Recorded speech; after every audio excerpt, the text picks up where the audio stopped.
Welcome to episode 76 of Chew on This, a Nerds United podcast. I'm BJ. Vic. All you guys out there, you should be part of the Chew crew. And let me tell you how to do that. You go to patreon.com/chew on this podcast and choose any kind of sponsorship, anywhere from $1 all the way up to like $1 billion or something like that. So, and anywhere from the rewards are from you get a shout out to stick figures made for you. You get hats or T-shirts. You get to conduct the podcast in any which manner that you want or any subject matter. So there's a lot of different tiers. So go to Patreon. That's patreon.com/chew on this podcast and become part of the Chew crew. So there we go. Now I'm going to take this time to do our weekly shout out to Wawa. So for the past however many weeks it's been, we've been trying to get notice from Wawa to come out to the West Coast. And we are doing some kind of advertisement that is not sponsored by Wawa, so please don't sue us. I'm from Jersey. I now am in California, and I really miss Wawa. So the hashtag is West Coast Wawa. Retweet it, do whatever you can to get Wawa to notice, because I miss their sandwiches. I miss them being open 24 hours. I miss their cheap gas too. We would be there. We would be there right now. Or I would have came back from them before to get some munchies before this podcast. You'd be eating. It'd be like eating while we're recording. Yeah. Not chips though. Probably one of their subs. All right. So again, hashtag West Coast Wawa. Retweet it, put it everywhere, and let's try to get Wawa out here to California. So this is a very special episode for us. Absolutely. We have an old friend of mine who I did not know that he was the head writer for SNL for Weekend Update. His name is Pete Schultz. That's the person that we interviewed for this episode. I went to high school with him. We were on the track team together. Kind of lost touch after high school, as you normally do. But of course, like nowadays, you find everybody on Facebook. So we've been Facebook friends since we found each other, and just keeping up on things. And one day I was watching SNL, and his name showed up. I'm like, that's weird, because I knew he had been doing some kind of improv things that he was doing. Mm-hmm. I'd seen updates on Facebook. So I was like, wait a minute, did he really upgrade from improv to writer on SNL? Because that's a big if you pay attention to a lot of Saturday Night Live writers and people that are on the show, they come from like a heavy improv background. So I was like, is that really Pete? So I looked it up, and lo and behold, it's the guy that I used to have chemistry, or was it chemistry? No, physics. Oh, Intro to physics. You don't want to say you had chemistry with the dude. It was it was physics, I think. Nice. Anyway, so I asked him to do me this solid, and he pulled through, and we got to talk to him. So what I love about this episode the most is not just catching up with Pete, is I am huge into behind the scenes stuff. If I buy a Blu-ray or DVD for a movie, I don't watch the movie first. I actually go to the behind the scenes stuff. Absolutely. So if you've ever wanted to know what it's like to be a writer or be on the show other than performing, because I'm sure that's like a whole nother level of craziness too. If you've ever wanted to know what behind the scenes stuff are, and you're like us, you're gonna love this episode. Yeah, absolutely. And if you're any kind of fan of SNL too, you'll love it, because I've been a fan since the 70s. That shows how old I am. But I've been a fan since day one, and I've never missed an episode for a really long time. The last 3-4 years, I kind of lost touch a little bit, but talking to this guy and has kind of got me excited about watching it again, because they have been pretty on point as of late, especially every time they have a political year, they just kill it. But this year especially has been pretty spectacular, and I haven't missed an episode. So very, very excited about this. This kind of came out of left field. We love interviewing people, but this was one of those interviews where it was just like just in awe listening to what happens behind the closed doors. Yeah, wait till we get to the part where I'm not going to spoil it, but wait till we get to the part where we go through a weekly schedule for Pete. You're just going to sit there and think I couldn't do that. But he tells some really cool stories about why he does what he does and the rewards that he gets to reap from them. Yeah. So here it is. It's Here's Pete Schultz, head writer, SNL, for a weekend update.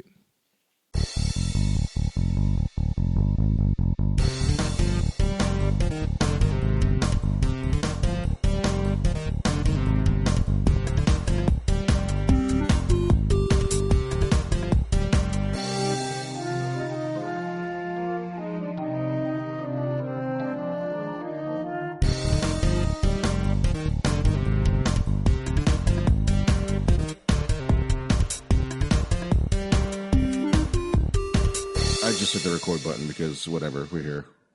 So we'll see how long till BJ drops out with his shitty. Yeah, Palisadra is not the greatest as far as internet is concerned. It's because you're in the middle of nowhere. Yeah, pretty much. All right, so Pete, this is my podcasting partner, BJ. Hey, how's it going? Pete, good to meet you, bud. Nice to meet you. So Pete was nice enough to stay up till midnight to do this on the East Coast. It's holy cow! I mean, it's not for me. It's not really staying up so much as like this is like middle of the day for me. No, that's true.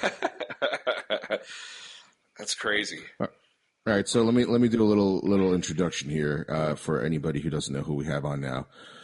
So, a friend of mine from high school, you touch base with them over Facebook or social media sometimes, and all of a sudden one day I'm like, Pete's writing on SNL? What the fuck? And I'm like, that's not the same Pete. And I look on his Facebook page and look on his wall. And I'm like, there he is. He's fucking writing for SNL. And I couldn't believe it, but I could believe it at the same time, because I remember Pete always writing in high school, especially doing like top 10 lists in the class that we were together in. Physics for Idiots. We were in yeah. with Mr. Sudero. Yeah, Mr. Sudero. The only teacher to this day that I've ever seen fall asleep in class consistently, like or even mid-sentence. Yeah, but he was still the only teacher that would give us credit for going to buy him Bialys at Food Town. That's right. That's the only reason why I know what Bialys are in my grown-up days is from Mr. Sudero, because before then I had no idea what a Bialy was. Good on him for recognizing that we were never going to be good enough at physics to really need his class. Yeah, to let us go for bagels. Yeah, there's alternative ways to get grades, I guess. Like, he took one look at our toothpick bridges and was just like, oh my God, that's Food Town. I remember my bridge was like the first one that like broke really, like just was disintegrated like after the first weight. Because I put like no structure to it whatsoever. It was basically a ladder. Like there was no second tier to keep the balsa wood from breaking apart, and it just completely shattered. It literally looked like a ladder. Mine may have just been like a ball of hot glue with some wood stuck in it. Do you remember the 50-year-old jelly beans that we ate in class? Oh yeah. There was this back room that we were cleaning out one day that, instead of learning, we were cleaning out his back closet, and he had like jelly beans back there, and we had no idea how old they were, and all of us just started eating the jelly beans, but you could tell they were kind of stale, but we didn't want to know the date. Oh yeah, I'm sure they could have been created in the lab, like crystallized in a beaker somewhere. He probably did. I mean, but to Mr. Sudero's defense, he did have a couple strokes. This is why he fell asleep in class. He was. Oh yeah, he may have had a few during class, as far as he probably should have retired after the second one. But it's one of those classes when obviously like 20-something years later, we're still talking about. So it did have an impact, more so than any other classes that were supposed to be important for you. Also, because he had like that ring of keys, and so you thought your class was being taught by the janitor. I remember that. Oh my god, that was a lot more than I thought that we would remember. It's a janitor writing on the chalkboard. It's sort of a Goodwill Hunting situation in there.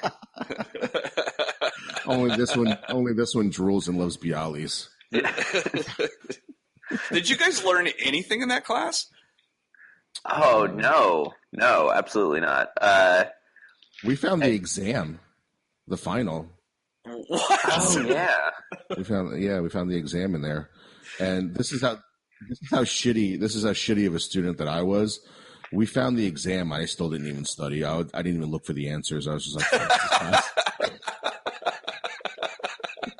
I was going to say, like, they're here listening to this podcast. They're going to revoke your high school diploma. I don't think I needed it. Yeah. I mean, no. And Pete definitely did not need it to do what he's doing now.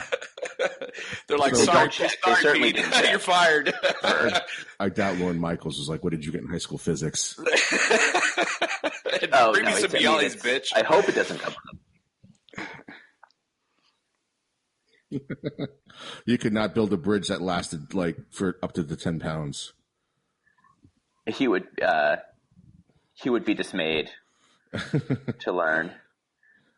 So Pete Schultz is on. He's one of the head writers at SNL, and somehow we got him on the podcast. And I got to say, Pete, probably no matter how much higher or lower this podcast goes in interviews or celebrities that we get, Pete will probably be the only one that I would change with after school every single day for 4 years. Pete's the only celebrity that I know that I've changed with, and seen half naked for 4 years. Oh yeah, I was very diligent about not being seen nude in the locker room, so it's my puritanical upbringing.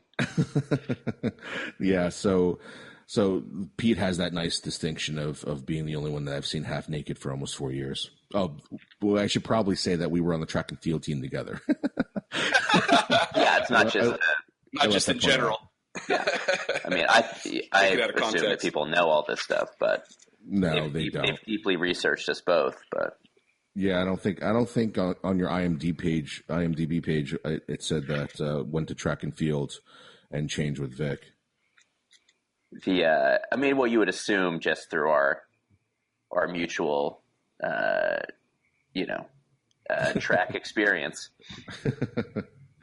So let's go through your IMDb page, Pete. And we don't really usually do this. We usually actually have notes and stuff like that. But I want to go through your IMDb page because you're the only person I know from high school that has one. So let's see here. Have you actually did you see your own IMDb page? Yeah. I mean, everybody is aware of their own. You got to check it every now and then. Like, I don't maintain it. It just appeared one day. Before SNL, just from like web stuff that I was doing. I just suddenly had one, and I honestly don't know who is responsible for all that stuff. Right. But that's where I go to see where I've been credited. Anything missing on here in the last 4 years? Because it looks like they got all your SNL stuff here. There's probably, it's usually, I think, a couple of episodes behind. I think I'm 122 episodes in now. What is I guess on it's still here? recording me. While you're looking at that, give crickets. me and the listeners a little bit of background. I think you went to Villanova, This is right? fun. That is correct. What The did number you one study overall seed. I studied communication with concentration in radio, television, and film.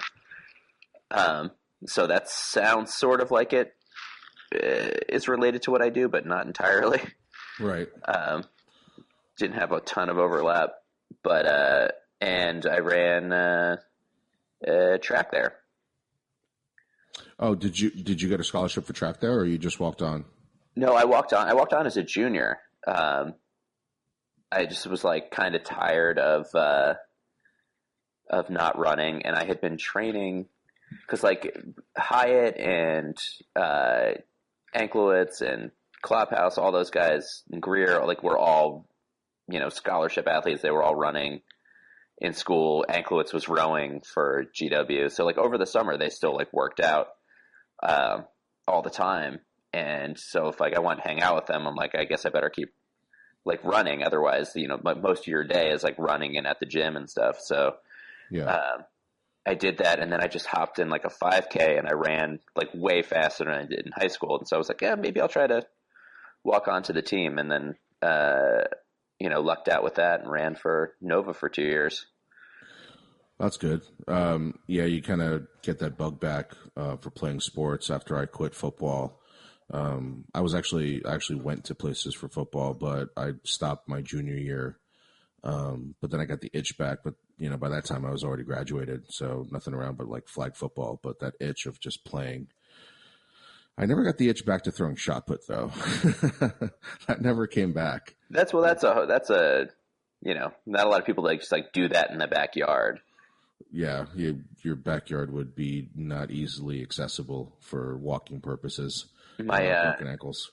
My cousin Candace still like occasionally will do like a competition, but she's gotten into CrossFit now, and she does that in competition, and that kind of like fills the void for her. But there's not like, I don't know anybody that was a competitive like thrower that's still like looking for places to throw.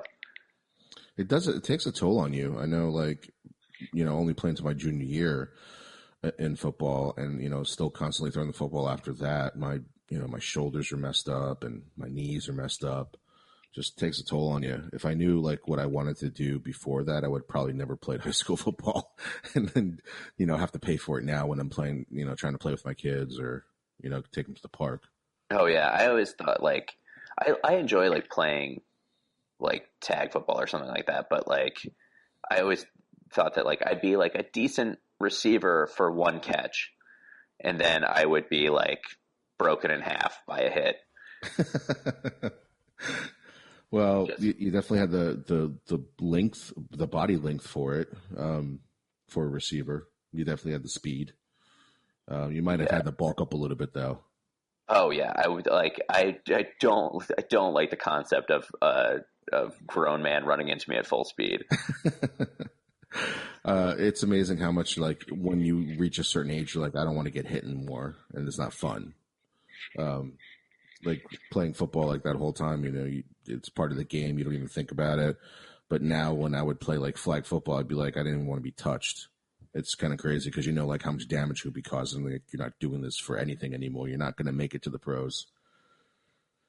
Yeah. It definitely becomes a question of what am I putting time into this for? That's when I ended up quitting baseball to run track senior year, to run spring track. It was mostly that notion of like, why am I getting yelled at by like like a 50-year-old man for something that I'm not going to do? Yeah. I could be hanging with Owen Heff. Yeah, that was always fun. That was one of the best parts about that, was going on those trips. I think we lost BJ. I think his mountain-esque almost dial-up internet has completely failed on him, so we're just going to continue the podcast without him. He's not happy right now. How going? Yeah, I'm looking at a chat window has appeared here where he's written "fuck" with like 10 Ks. Yeah, that he's not happy. He's been messaging me on my phone. He's not happy. So your SNL stuff, like, okay, so you went to Villanova, went for communications, and then I remember seeing some things on your Facebook that you were doing improv, right? Well, sort of. I after Villanova, I briefly joined the workforce. Had a really, really terrible job in marketing communications, and then I went back to school for film. I went to BU to get an MFA in screenwriting, and then after like 4 years in Boston, I moved back to like the New York, New Jersey area, um, and then just kind of I was like reading through the Onion and saw that they taught classes at UCB, the Upright Citizens Brigade theater, um, and I decided that like I missed writing. I was a little bored doing. I was at that point was working at a production company doing like script reading, um, just reading like people's terrible vampire scripts and doing coverage on them, and at a loss for me financially, uh, and decided to start taking classes. I took a sketch class, and met some really good people and had a good time doing it, and then just kind of got hooked taking just like working on stuff with people there. So I took like 2 sketch classes to start out there, briefly did a show, and then I started doing a lot of like video work for the theater, because at that time, like that was like 2006, 2007, and not everybody had mastered like Final Cut and like editing programs and stuff like that yet. And so I had a background in that from film school. So I would like edit people's videos for them, and I knew how to work a camera, so I would do like shoot people's live performances or help them shoot sketches. And I started doing a lot of that stuff for the theater, so they started giving me classes for free. So I decided to start taking improv just to see what it was all about. Like I didn't want to be a performer in any sense. It's never been my thing, but it's such like a thing that everybody at the theater is into that you have to kind of know it. And it was kind of fun to take. I took maybe like 6 different improv classes. And did you get the bug? Not really. I mean, it was fun, but I never was like, I would love to be on like a house team or like make this because I'm not comfortable on stage as a performer unless I'm like part of a band or something. Like right. Musically I can do that. But it's good. It was a good way to like kind of, network through there, meet people, and then kind of understand the language that everybody's using there, and understand what improv is. And so I got into it a little bit, but I wasn't like I wouldn't consider myself an improviser in any capacity.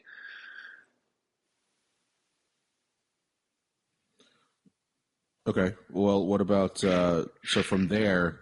So basically, try to give us the cliff notes of how you got from there over to SNL. Well, it becomes like anytime you're trying to get ahead in, or just trying to get anywhere in something creative, it helps to be part of a creative community, and so.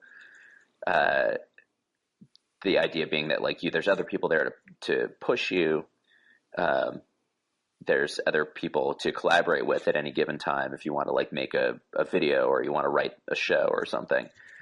And then, if somebody gets a job, then, they know you and can recommend you. And basically that's sort of what happened is, there was a girl I knew at the theater who needed help making a video for her show. I helped her with the video, and then we started working on other like video projects together. And she got hired at SNL in like 2009. And then when an opening came up on Weekend Update, the head of Update at the time, Alex Bays, who is now the head writer of Late Night with Seth, he had asked people like if they knew anybody who would be good for this position, and she recommended me and a couple other people she knew from the theater, and then I submitted a packet, to him, and just kind of went through that process of a couple of packets and an interview, and got hired. And she had gotten that job because, well, one, she was an excellent writer, but also she took a sketch class like 2007, maybe 2006, with Abby Elliott before she got cast on the show. And so when Abby got cast, she recommended her as a writer, and she got in that way. So there's like that, kind of long progression. And a lot of the people there I've, had worked with in some capacity, at least UCB people I had worked with in some capacity before they got hired or before I got hired. So like Bobby Moynihan was my Improv 101 teacher. So it sounds like your networking idea kind of worked out from getting on SNL. It says you're the head writer now for a Weekend Update. Is that the only head writing part you're attached to? Yeah, that's really just Update. It's kind of its own little, kind of like a little fiefdom within SNL, where we contribute to other stuff, and we could write sketches or add parodies or something if we wanted to, but really just it takes pretty much everything to write an update during the week, because you got to keep up with everything that's going on and then try not to duplicate anything that was on any of the other shows. So well, I guess the good news now is that you're getting something brand new every single week to put in the Weekend Updates, like more so than probably ever before. If anything, the turnover is maybe too fast some weeks, because it's just like, you'll write towards one thing for a good chunk of the week, and then, the president says something on a bus, and then you got to rewrite everything. So, yeah. So lots of late nights for you. Oh yeah. Yeah. I mean, it's kind of a given with the job, but it's been a little bit, the end of the weeks have been more intense in this environment. We've been trying to keep it a little bit more lively and up to the minute. I think we got BJ back. I hear crickets. Yes, I made it back. Yeah, well, technically there should have been crickets while I was gone, because it was just quiet and tumbleweed, but I made it back. Had to do a little messing around. We've just been going over Pete's background here, and we got to the SNL part. Now, one of my favorite shows, Pete, was 30 Rock when it was on, or I just finished over Netflix, I should say. Yeah. How much does that show resemble Saturday Night Live? The offices look like nicer versions of our offices, and that's like about it. There's like things that you kind of recognize, but the writing staff on the fictional show there, on the girly show, is way smaller. There's a lot more people milling about our office than there are there. We have somewhere around 20 writers, and then however many cast members. So it's always kind of bustling. But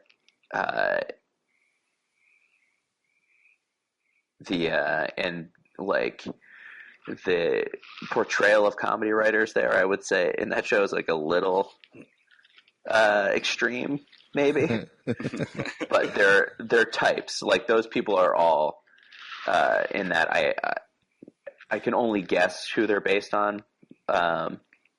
That maybe other SNL people had interacted with over the years, right. But Tina Fey and Robert Carlock, who created that show, both wrote at SNL for forever. So they're drawing, I assume, on a pretty wide cast of characters that maybe right. don't fully resemble the people that I work with now.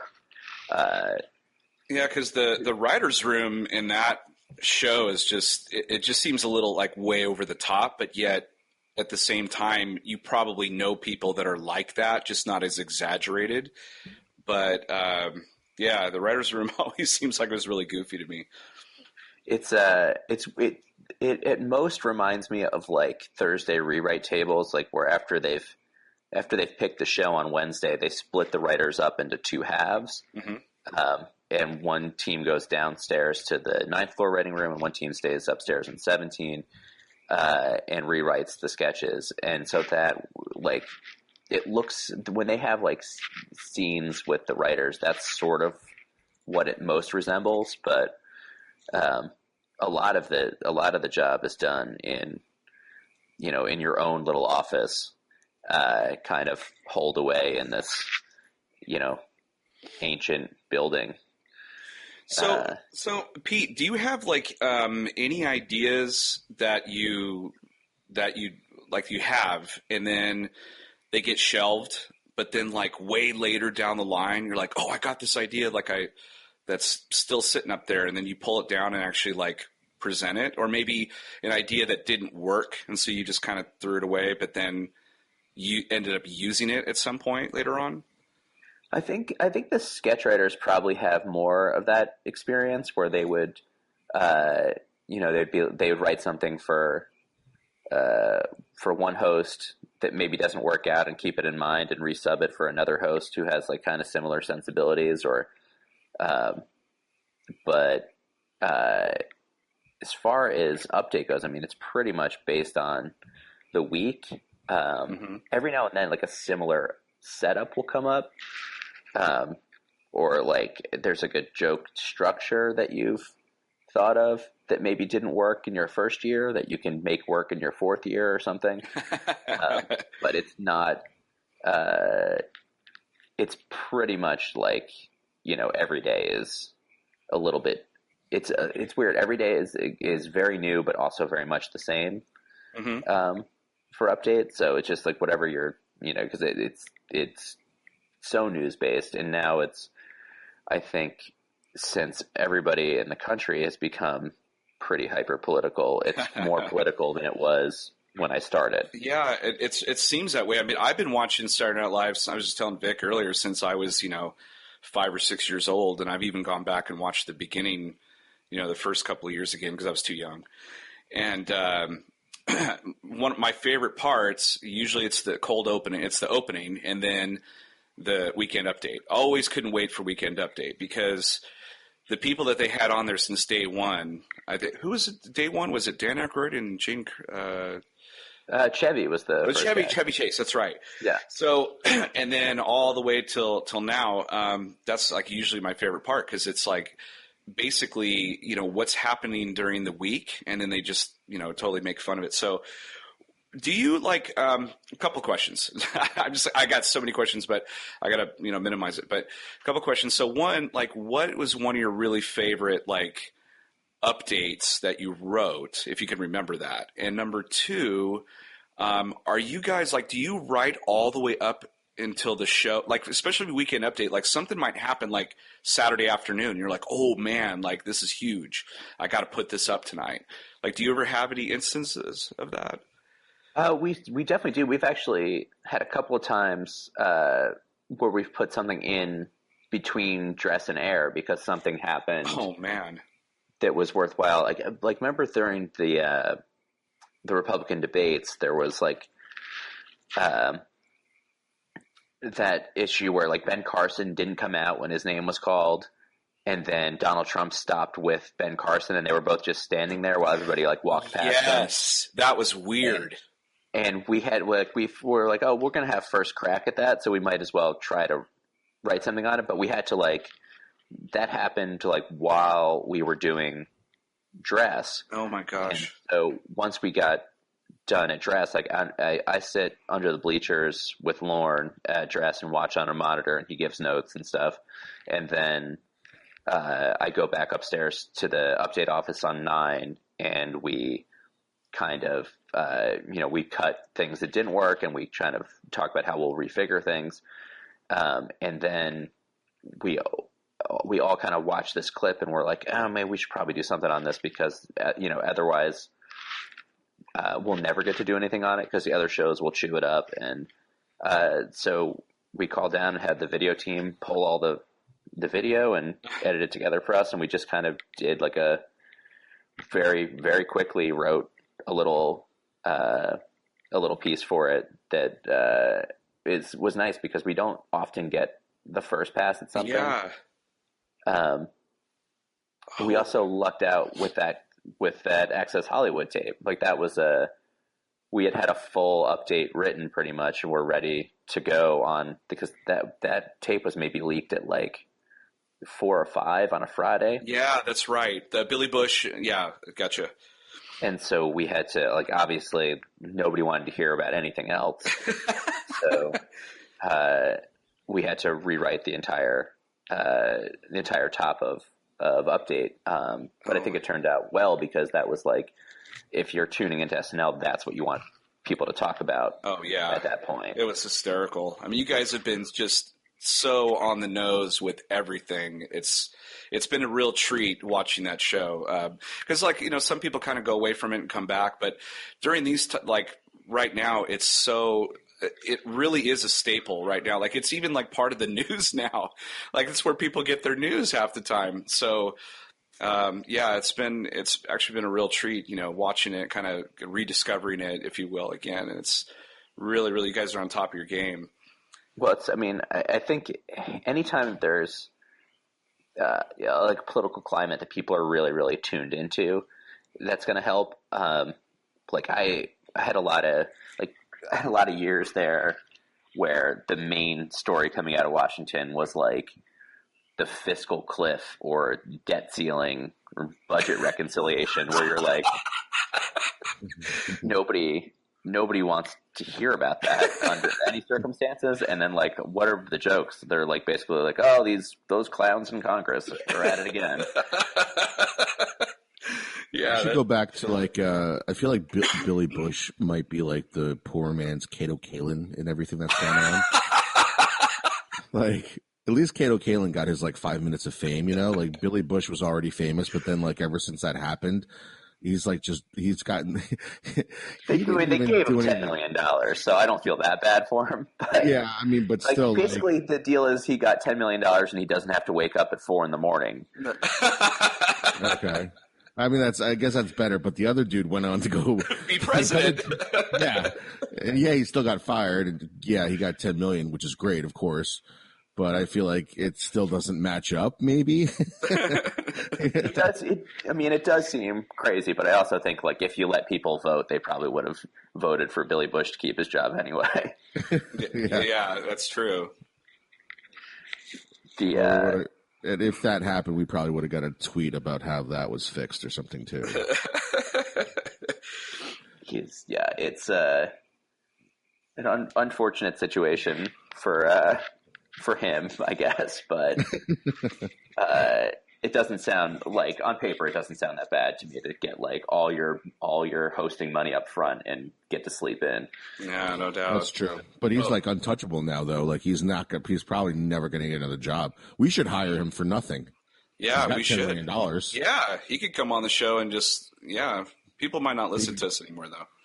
Yeah, probably not. But, BJ, you just recently listened to the comedy roast of Rob Lowe, and we were surprised that you were actually part of that writing team.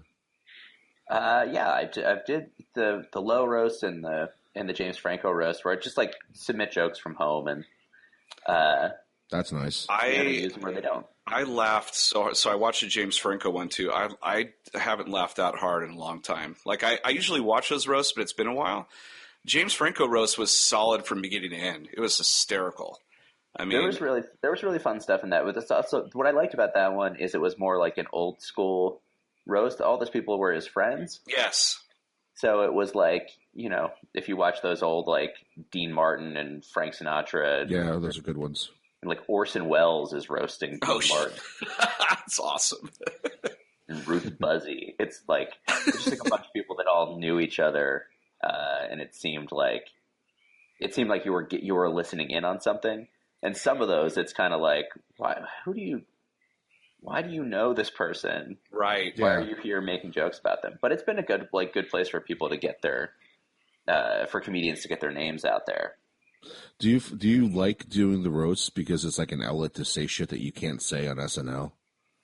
Um, I mean, I just like. I mean, we definitely write jokes like that all week long at SNL anyway, and just like I guess we won't use them. But you got to get them out if they're in your system. Like if you sit around with comedians all day long, you're gonna hear some really messed up stuff.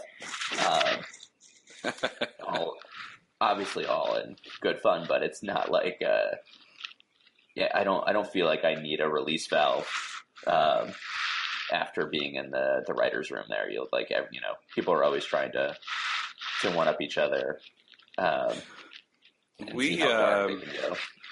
We have the opposite problem because we talk a lot off air and we don't record any of it, and a lot of it's gold, and then we can't remember it when we get on the actual podcast. So that I think we just have to record everything all the time so we can replicate it. But usually we talk a lot. I mean, it's like we don't write this shit down. I was like, damn it, that was really funny. Why are we recording that? But, I'm sorry. Like we were totally talking about Weekend Update, and we could just kind of like went all around. But back to Weekend Update, just really quickly. So, is there a particular maybe a joke or a sketch? Like, because sometimes you guys have little guests on there, like side characters that kind of reappear once in a while. Like one of my favorite is when Bale Hader was on there. He was Stefan or whatever. Like so. Sure. Do you have any like favorite sketches you wrote on there or jokes that you can kind of recall? Man, it's like jokes. It's like it's hard to. There's like a few that you remember, like early ones you remember. Yeah. Just because they're nobody had said anything I wrote on TV before. But one of my favorite things to write was always, and it kind of folds into your roast question, is we used to write this character, Jebediah Atkinson, for Taron Killam, who was basically like a guy that it was based off like a guy from a newspaper who had panned the Gettysburg Address. And so it basically like the first one was him like ripping the Gettysburg Address apart, and he's like it's like a guy from the 1860s, very kind of dandy, and just a real bitch. And Taron played it so fun. We did maybe like 6 of those, and so you get to rip on like he's basically been alive since the 1860s, so he's seen all this stuff, and so he's reviewed every movie and every play, everything that's ever been written, pretty much, and just really, really tears apart pretty much everything, and it just was a super fun thing to write and watch Taron do. That's awesome. He's really talented. He's super funny. Yeah, and the real fun thing about it now is that like he's basically that. He's in Hamilton right now. Oh wow! King George. And that's basically like King George's. I think is kind of like the Jebediah of that play. Yeah. He's just like a real in your face bitch. Nice. Yeah. Okay, so we talked about some roasts, but I was also whenever we go to interview someone, we always totally like internet stalk them. So I was checking out your IMDb page, of course, and so besides the roasts, I've noticed also you've done some writing for like the Emmy Awards and like the Spirit Awards. And what is the difference? Well, actually, I probably could tell the difference, but I mean, what's the difference in like kind of writing for those shows versus writing for SNL? Like, is it just a different type of humor, or do you know ahead of time who you're writing for? So you kind of know the voice to go along with it, or? Well, yeah, with an award show, you always know, who the host is going to be, and so you have to. The challenge is always like fitting your writing to a different voice. I've had the opportunity on Update to write for a lot of different voices. It's been a bunch of different people hosting since I started. But it's always like a fun challenge. Like I just did the Spirit Awards a few weeks ago, and John Mulaney and Nick Kroll hosted. Nick Kroll's funny. They're both super, super funny guys. Mulaney I had worked with a little bit at SNL. He's actually this Mulaney. He's who wrote Stefan. Nice. And I mean, I think probably wrote the bulk of the show for a while. And in Kroll, I've been seeing, I had been seeing perform at UCB since I started, and I think is super talented. Oh wow. And so that was just fun to go and write for people who I had never really written for before. And they've been performing on stage together since college. So they have a very established rapport. And so it was fun to like write jokes, hand them off to them, and then see what they turned into. Because those guys are very like established writers and have kind of an established, bit that they do. Gotcha. And I had also done the year before I'd done that, and it was Kate McKinnon and Kamal Nanjiani,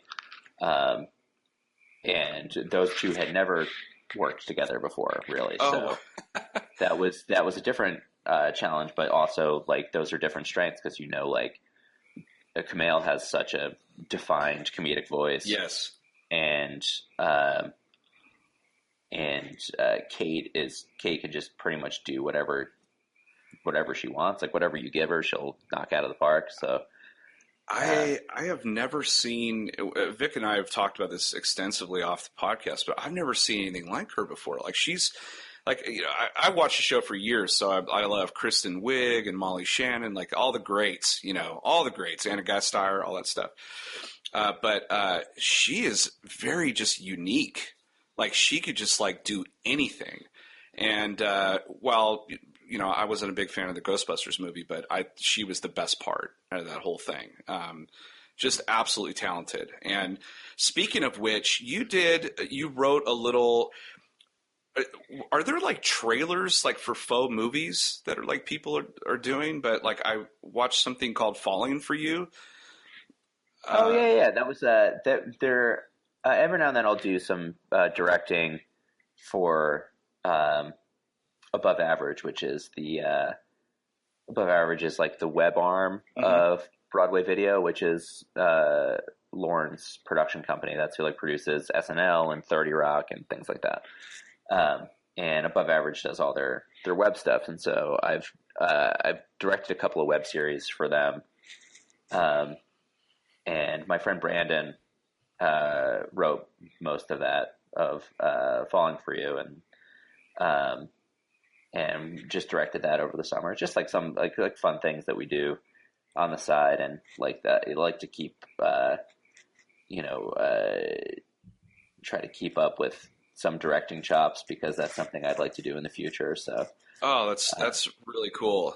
It's you were it's mentioning really that you would like to be behind the camera.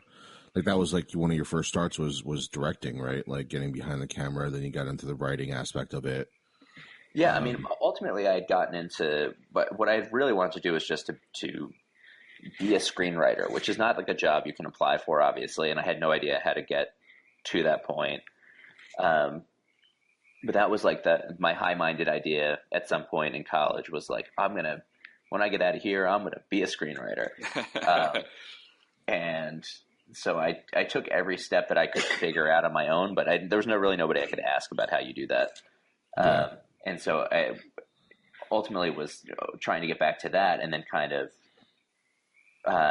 fell into directing because of the fact that there weren't that many people who did it at the time when I started at UCB, and everybody was looking to make videos because there were a couple of groups had just started to get really big on the internet. There was a bunch of guys from UCB called Derek who they were becoming a big deal because a bunch of their videos were getting tons of hits. And everybody wanted to do what they were doing. And that was like this guy, Dom Dierkes, and DC Pearson Dom writes for Workaholics, I think, and maybe some other stuff. And then Donald Glover, who is obviously Lando Calrissian now. So that they were starting to get really big, and there was a couple other groups, and so everybody wanted to make videos. And so I would do that with my own group, and then I would help anybody make their videos. And it wasn't really because I wanted to be a director, but I kind of started to enjoy it through that. And then before I got into SNL, my friend who was a writer there did a web series through Broadway Video and asked me to direct it. And so that's how I started a relationship directing stuff with Broadway Video and Above Average. Right on. Yeah. Yeah, I guess you just kind of start slow and then just kind of build up, to something, hopefully a feature or like these little shorts and all that stuff kind of, then just kind of blows up from there. Did you, is there a chance or a possibility for you to direct segments like for SNL? We have like a team of like super, super talented people that do that. And like, I've been like on our video shoots before, but like that's something you have to be like completely devoted to when you're there because the turnaround time is insane. So it's kind of like you couldn't do both things. Right. But the guys that do the directors there are insane. If you consider that they don't start shooting anything until like, Thursday at the earliest, and usually it's like not early on Thursday. And then they turn in this like amazing finished product. And a lot of times they're editing up until air, like they're finishing effects. Wow. Sometimes you'll see things that air at dress and they're not quite finished yet. And they're just constantly working. They're like the most talented people. Really. Sounds like it's like you mentioned already early on in this podcast that you're up late anyway. So just take me really quickly and take our listeners really quickly through what it's like in a week to try to get this going just for Weekend Update. So you come in on what, like a Tuesday? Or we're there every day. We come in Monday. Basically live 6 days a week in the office. And I sleep 1 day a week in my apartment. Basically I come in Monday probably between like noon and 2, depending. We have like a topical meeting with all the writers.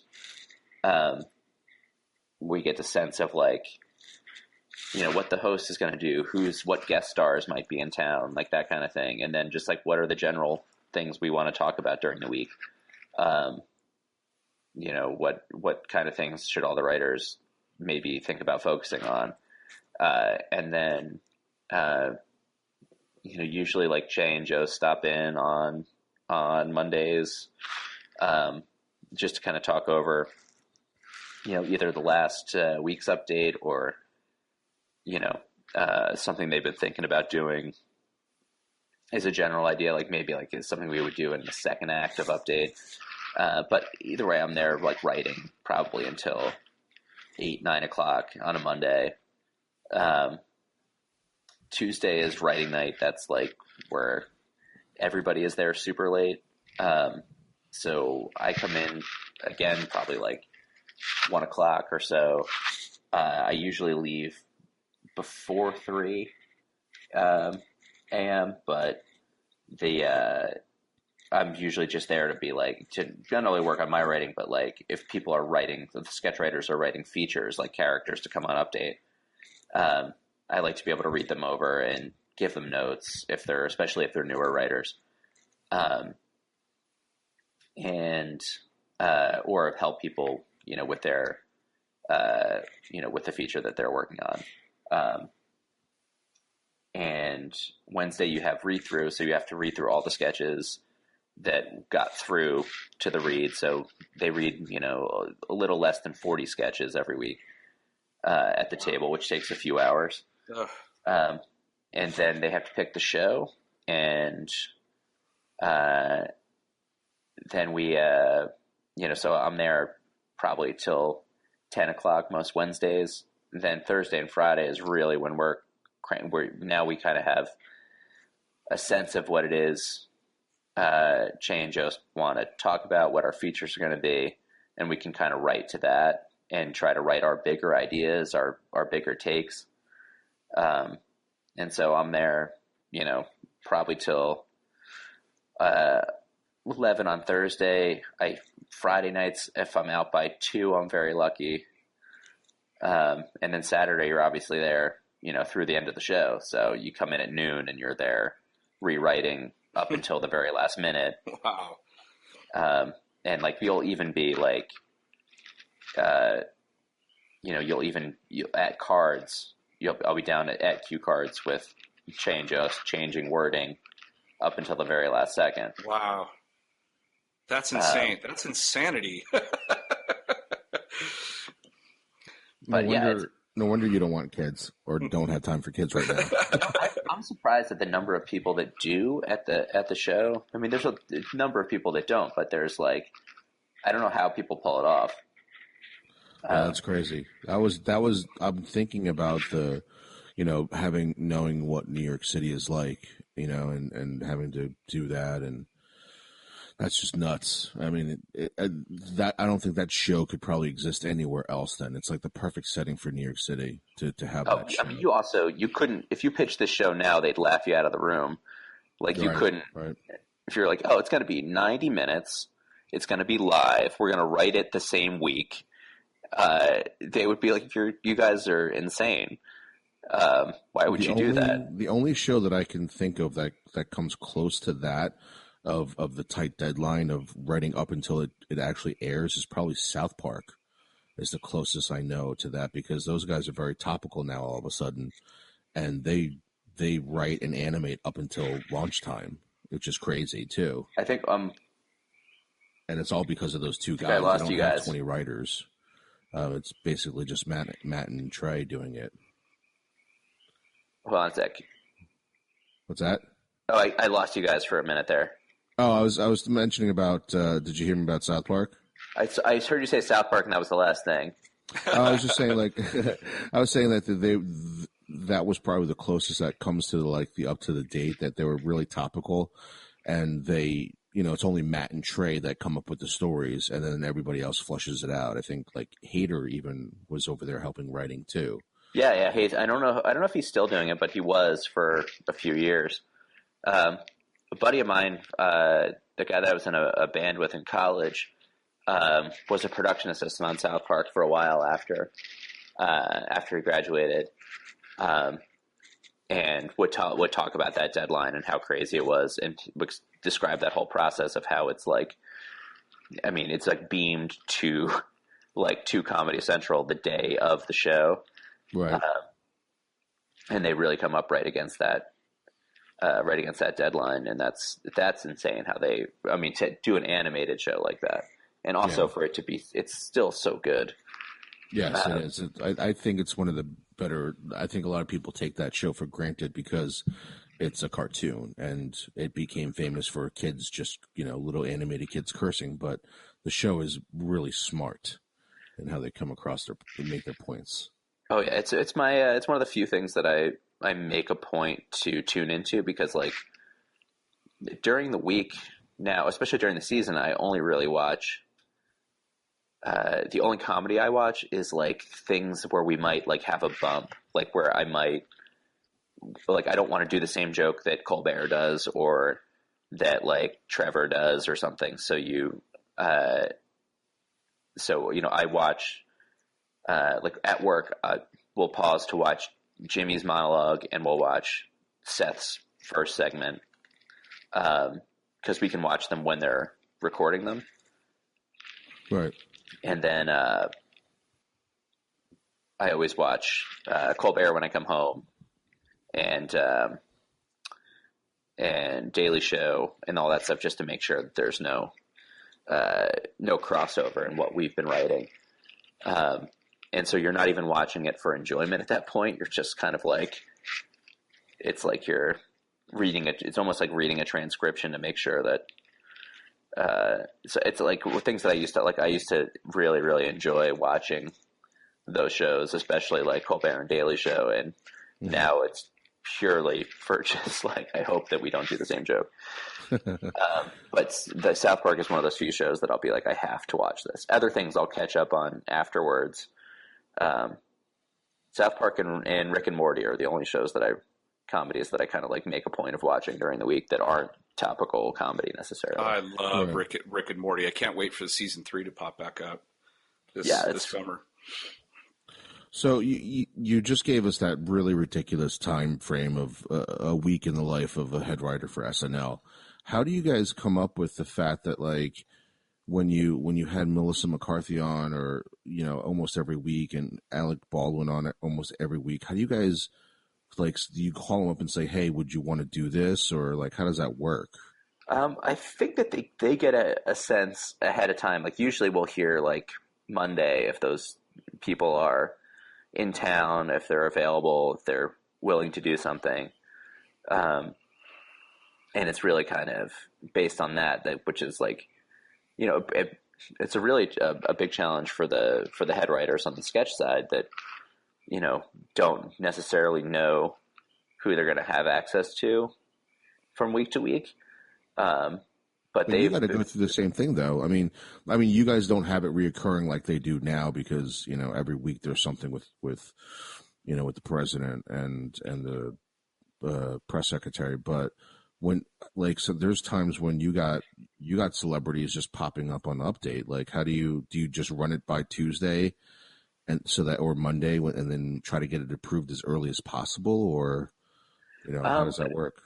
I mean, I wish there were like I could tell you there was like a smooth process for that, but it just kind of like happens. Like sometimes it'll be like we've had features added on Saturday. Like somebody will be like, will request something on a Saturday morning, and you have to figure out a way to put it in.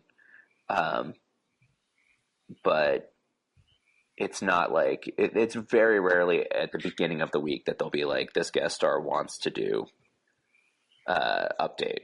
It's more like it kind of works its way out. You're not like, hey, I ran into Tom Hanks at Spago's and, he wants to be on the show. Let's give him something. That's, I mean, they'll be like, one of the producers will tell us that like, such and such person is in town this week. So keep that in mind. Like if you don't have to use them. They could be, but they might be interested in doing something if you want to write them into a sketch or something. But we, I think more often than not on Update, we keep it pretty in-house, which is probably like easier for us. But every now and then it's just like,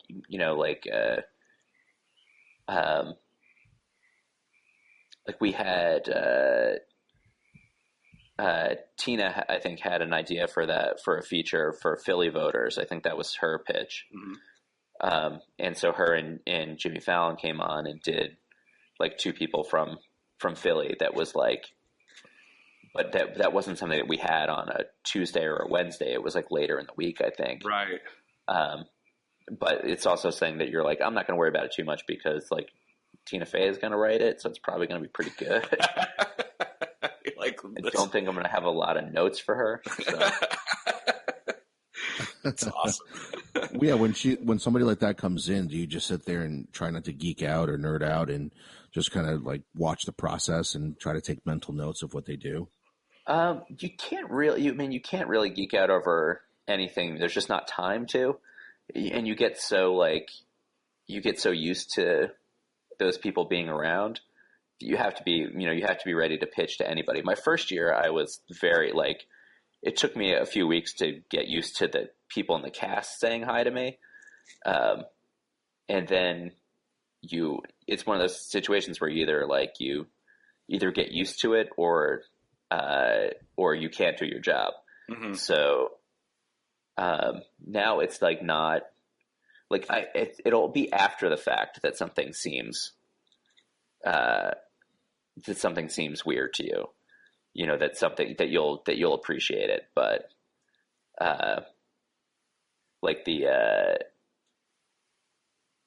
like there's just like ultra level famous people around every week, and so you don't like if you geek out about it, then you couldn't function in that workspace. Yeah, it's Well, kind like of you said, you do that afterwards, right? So, but you said it kind of hits you afterwards, and With some I stuff, mean, yeah. I mean, like if it's somebody that was famous when I was a kid, or somebody that like my parents that are impressed by, like they find famous, then it's meaningful. Otherwise, it feels like uh, like there's not too many I've liked pretty much everybody that's come on and hosted that I've met, but I'm also not. You don't have the same level of geek in you as you do when you're a kid. So like, it's not like meeting Chris Pratt isn't like meeting Harrison Ford. It's not the same right. thing to a guy of my age. Um, but you start to there's things you can geek out about. Like I last year's Christmas show, um, Bruce Springsteen was the musical guest, and as from Jersey, you don't have a choice but to respect Bruce Springsteen. Uh, and then my older brother is like the biggest Springsteen fan in the world, and I had him to the show, and was able to bring him down on the floor when he was like singing "Santa Claus is Coming to Town" with Paul McCartney on stage, and Holy like crap. oh my god, that's one of those things where you're like, yeah, that's pretty cool. It's pretty cool. That's it's cool that I get to do this. this is my But life. This is pretty cool. I would like, I was really, and this is probably true for everybody, but like my first week really was like immersion therapy. Like uh, I got hired on a Friday, and the first day of work was Monday, and the first show was that Saturday. Oh It was like really late in the process to get hired. crazy. And the first day I came in, there was nobody there because everybody was at the Emmys. So there was like a producer there, Scott, who's Weinstein, who's still our update producer. And he like gave me joke setups and then went home. And then I just kind of sat and wrote in a vacuum for a day. And so I had that one super weird day. And then by that Saturday, I was like, I was watching like Radiohead's music rehearsal from like 20 feet away, Oh man. and writing jokes for a show with Alec Baldwin, and it was Pretty like surreal.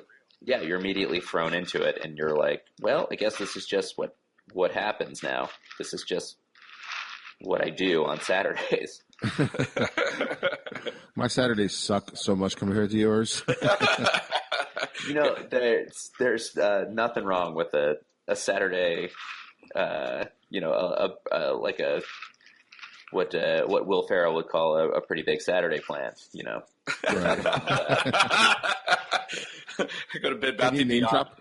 Can you name drop anybody that you did like either took a step back during meeting this person, or after the show where you're like, holy shit, I can't believe that just happened? Like anybody that you can name drop that just blew you away, that you actually got to meet them? There's ones that I'm a little weirder around if they're in something that I love so much, like, or if they're part of like any kind of world that I care about. So like, So Mark, anybody from Saved by the Bell? like that. Saved by the Bell people would throw me off way more than, and if like Kelly Kapowski would really throw me off my game. I always say that like it's people that were famous when I was a kid. Like if I met Tom Selleck, I'd lose my mind, I think. But Magnum. yeah, it's like if somebody was like famous when you're a kid, it's just a different vibe. And it did remind me of my I wrote a joke my first year or my second year, I can't remember, that did well at Air, and then Monday morning, Seth came into the office and was like, "Hey, Steven Spielberg liked your joke." So I guess Spielberg had emailed Seth to tell him I liked this joke, and he passed that on to me, and I was like, that was as geeked out as I've been about anything, probably. I could die now. Can I frame that email or that text message? However you heard it? That's awesome. So, Pete, I can't thank you enough for coming on with us. You've been generous with our time. It's almost free. It's almost time for you to go home if you were in the office right now. So we end every interview with what we call the big finish. It's 3 questions. Everybody gets the same 3 questions. So it's interesting for us to listen to all different people's answers over the same questions. Like inside the actor's studio. Yeah, got it. But more fun. Yeah. Yeah, I don't need to know and your favorite curse word or anything. So and not as pretentious either. So, all right. So, BJ, you got the first question. I do. Okay, so Pete, your all-time favorite character, and it can be from any genre. My favorite character. Damn.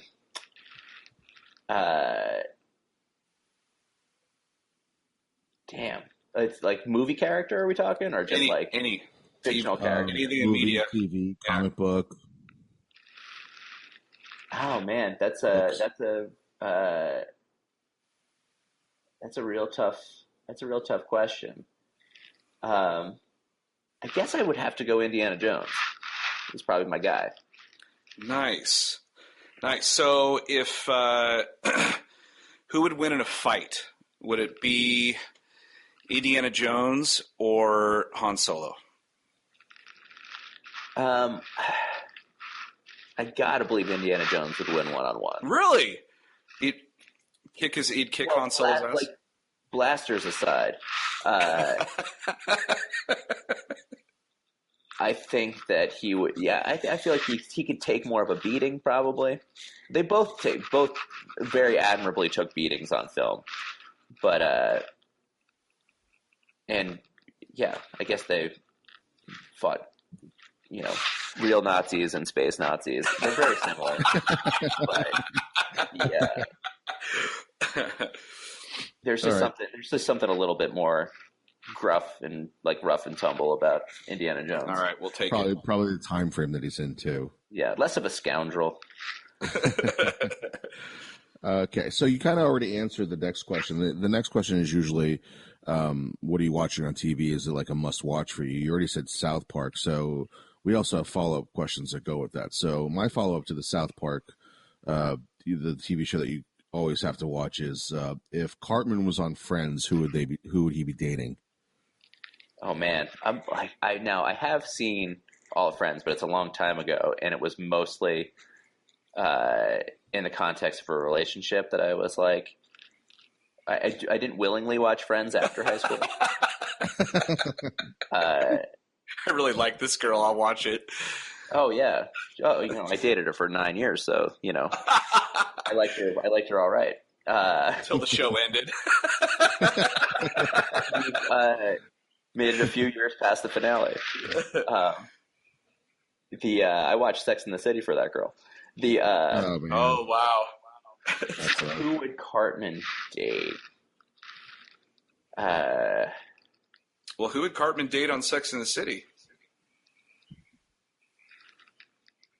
Oh, I mean, it would be fun for him to date Carrie just to hear her awful pun article that she would write about him. He would be really pissed off. Damn it! Yeah. And then I think his anti-Semitism would really play nicely into whatever storyline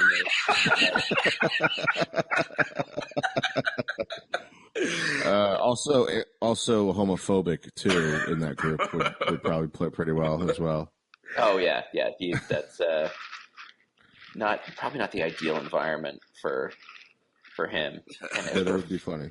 as for Friends, oh man, I'm trying to think of like what they're Well, dating. you got Rachel, you got Monica, and you got Phoebe. Yeah, I'm trying to think of like I mean, I know like Monica dates like Tom Selleck on that, right? And she dates like Chandler, obviously. Mm-hmm. Polar opposites. And does she also date Jon Favreau on that? Oh, she Yeah, did. she did. Yeah. And then Phoebe has like Paul Rudd, and Hank Azaria. Hank Azaria. Yeah. oh, I guess Hank Azaria is sort of in the Cartman world, so maybe Phoebe. There you go. The You worked it out. Rachel's just like it's mostly Ross. That guy Tag, I think, right? There was a guy named Oh, his name was Tag. yeah. Yeah. There was a young guy, and then there was also the one she was dating in real life. Tate Donovan, but I can't remember what that's his character's name was. Yeah, it didn't matter. And Brad Pitt was in an episode. Yeah, but they hated each other in that episode, which is one of my favorite Friends episodes, actually. Oh, because Phoebe goes and like hugs him, and she's like, "So that's what it's like." It was great. I watched a rerun of Friends like maybe like a year ago or so, and I'm trying to remember all the details, but it had like so many guest stars in it. It was like Julia Roberts and Jean-Claude Van Damme. Benjamin it was Bratt. like, Yeah. Oh, right. Bruce right. Willis. there was also like that was also like when they had the monkey and I was like, what? It was in a movie. Oh, Outbreak 2 or something like that. Yeah, and I remember like watching the episode and like all those details of that episode and was like, this has to be like 8th season of Friends or something for this much crazy shit to be going on. And it's like season 2. Yeah, it was after the Super Bowl. It's insane. It's insane that show got that far off the rails that quickly. That was when Julia Roberts stole Chandler's underwear to get back at him. That's right. Yeah, he was in a restaurant bathroom or something. Unlike you, I did not watch Friends for a girl. I watched it because I actually liked the show. Sadly, so. I will say there were episodes that I truly enjoyed, but I was I think I mostly watched it in high school because I was like every guy was in love with Jennifer Aniston, and I remember. Do you remember like girls in our school started to get the Rachel haircut? Oh yeah. That's amazing. Imagine like going to a salon and saying, "I'll take the Rachel." Like, when does that ever happen? I wish it were that easy. I wish I could go and be like, "Give me the Zach Morris." Give you that.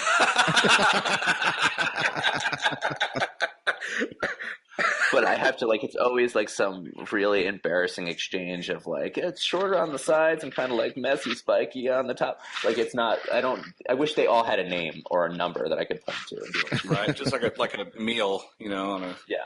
menu. All right, so last question. Hopefully we won't stump you too hard on this one. Your top 3 movies of all time. Now, this is like, especially for a film school person, this is a very, very difficult question. I guess the movies that I watch the most are probably the best ones that I could, like something that I would put on to comfort me. It's probably Fellowship of the Ring. Because you'd fall asleep because it's so goddamn long. And it's like, but that I'm on board the whole way. I'll stay awake to change discs.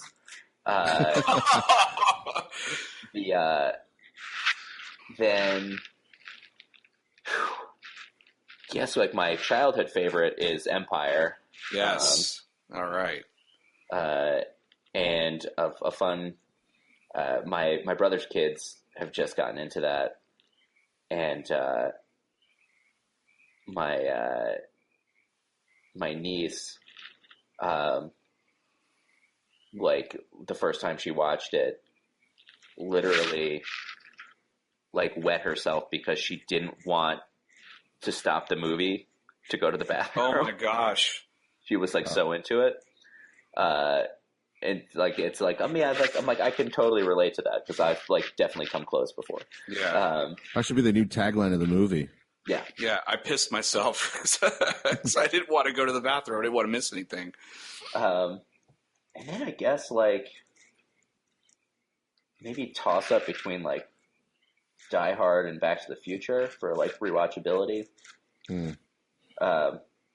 Those All are solid movies. Yeah, they're all like. I mean, obviously, like, and I don't know. And then that makes me leave out Raiders. I don't know, but the like I have there's like so many movies that I absolutely love that aren't straight pop movies like that. But those are the ones that are like the rewatchability. Watches. Yeah. Yeah, it's funny you mentioned Raiders because I literally just watched that the other 2 days ago. I think they're all on Amazon Prime right now, all the Indiana Jones. So I just one at a time, been going through it. No, that's good. That's a good solid list.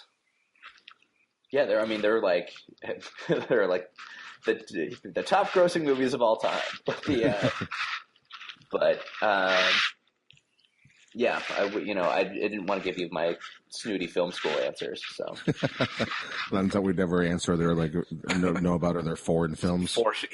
Like silent foreign films. Yeah, it's all Bergman and Fellini. Well, Pete, thanks so much for coming on and recording, doing your working hours. So we usually end all of our interviews with a gift, but obviously logistically that's not going to happen here. So what we did was, if you check your email right now, hopefully you have faster and better internet than BJ. You will see an email from us. I see it. It's a stick figure holding what I assume is Glamdring the Faux Hammer. Yes, it is. Nice. That is your official Chew on This stick figure that we will post along with this when we launch this episode. Great. You know why that's my favorite weapon is that I like that like the mightiest wizard in Middle Earth just wields a sword he found in some troll's garbage.